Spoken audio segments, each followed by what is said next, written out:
Hello friends, आज हम आपको बताएंगे टीवी को ख़रीदने से पहले वो कौन कौन सी बातें हैं जिनको आपको ध्यान में रखकर टीवी ख़रीदना चाहिए। तो सबसे पहले हम जाएंगे ब्रांड्स की तरफ कि कौन सा लें।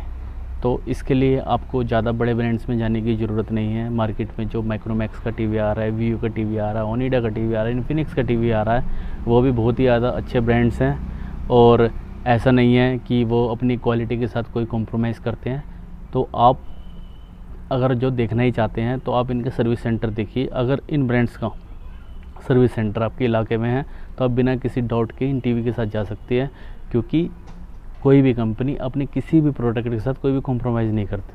और अगर आपकी टीवी में कोई दिक्कत आती है तो वारंटी है ना, सर्विस सेंटर पे जाइए और ठीक कराइए। इसलिए पैसे बचाइए और हमेशा अपनी पॉकेट के हिसाब से चलिए। अब बात आती है उसमें क्या क्या कनेक्शन हो। तो वैसे तो आजकल जितने भी टीवी आ रहे हैं सभी में HDMI पोर्ट मिलता है, USB पोर्ट मिलता है और आपको ऑडियो वीडियो इन आउट के लिए पोर्ट्स मिलते हैं।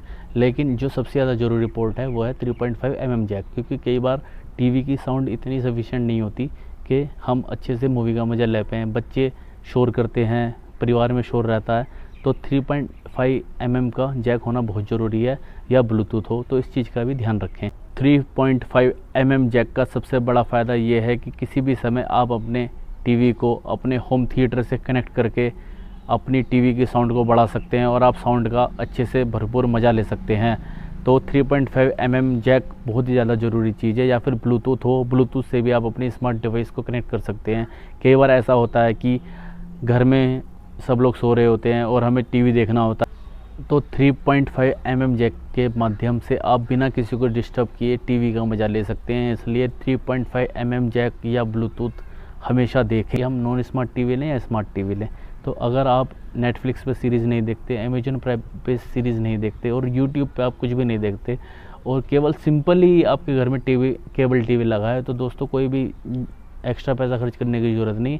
आप नॉन स्मार्ट टीवी लीजिए और मज़ा लीजिए, क्योंकि अगर आप 32 इंच का नॉन स्मार्ट टीवी लेते हैं और 24 इंच का स्मार्ट टीवी लेते हैं, दोनों के प्राइस लगभग सेम होते हैं। और आगे चल के आपको लगता है कि मुझे अपने टीवी को स्मार्ट बनाना है, तो आप नॉन स्मार्ट टीवी को स्ट्रीमिंग डिवाइस के द्वारा स्मार्ट बना सकते हैं।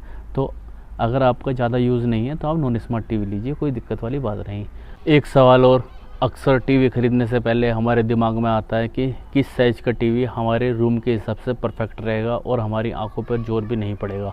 तो अगर आपका रूम 10 बाई 10 का है तो आप 32 इंच का टीवी लीजिए। इससे बड़ा टीवी आप लेंगे तो आपकी आंखों पर जोर पड़ेगा और कुछ समय बाद आपको लगने लगेगा ज़्यादा टीवी बड़ा हो गया भाई। और अगर आपका रूम 12 बाई 12 का या 12 बाई 14 का है तो आप 43 इंच के टीवी के साथ जा सकते हैं। और अगर आपका रूम इससे बड़ा है तो दोस्तों बिना किसी डाउट के आप 50 इंच, 55 इंच या इससे भी बड़े टीवी के साथ जा सकते हैं, क्योंकि टीवी के साथ आपका थोड़ा दूर रहना बहुत ज़रूरी है। क्योंकि अगर आप नज़दीक से बैठ के टीवी देखेंगे तो आपकी आंखों पे जोर पड़ेगा, आपको चश्मा भी लग सकता है और कुछ नहीं होगा तो कम से कम आपके सर में दर्द तो हो ही जाएगा और ज़्यादा समय तक आप टीवी नहीं देख पाएंगे।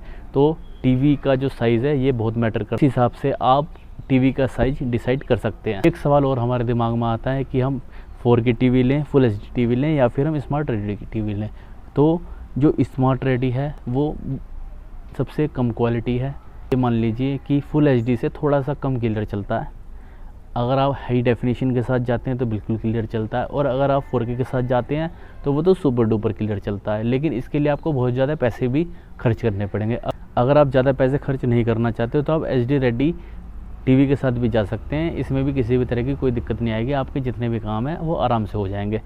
और अगर आप हाई डेफिनेशन लेते हैं तो इसका प्राइस ये मान लीजिए कि HD रेडी टीवी से 5 से 7 हज़ार ज़्यादा होता है। और अगर जब 4K लेना चाहते हैं तो दोस्तों इसका प्राइस HD रेडी से 15 से 20 हज़ार ज़्यादा होता है और HD टीवी से 10 हज़ार ज़्यादा होता है।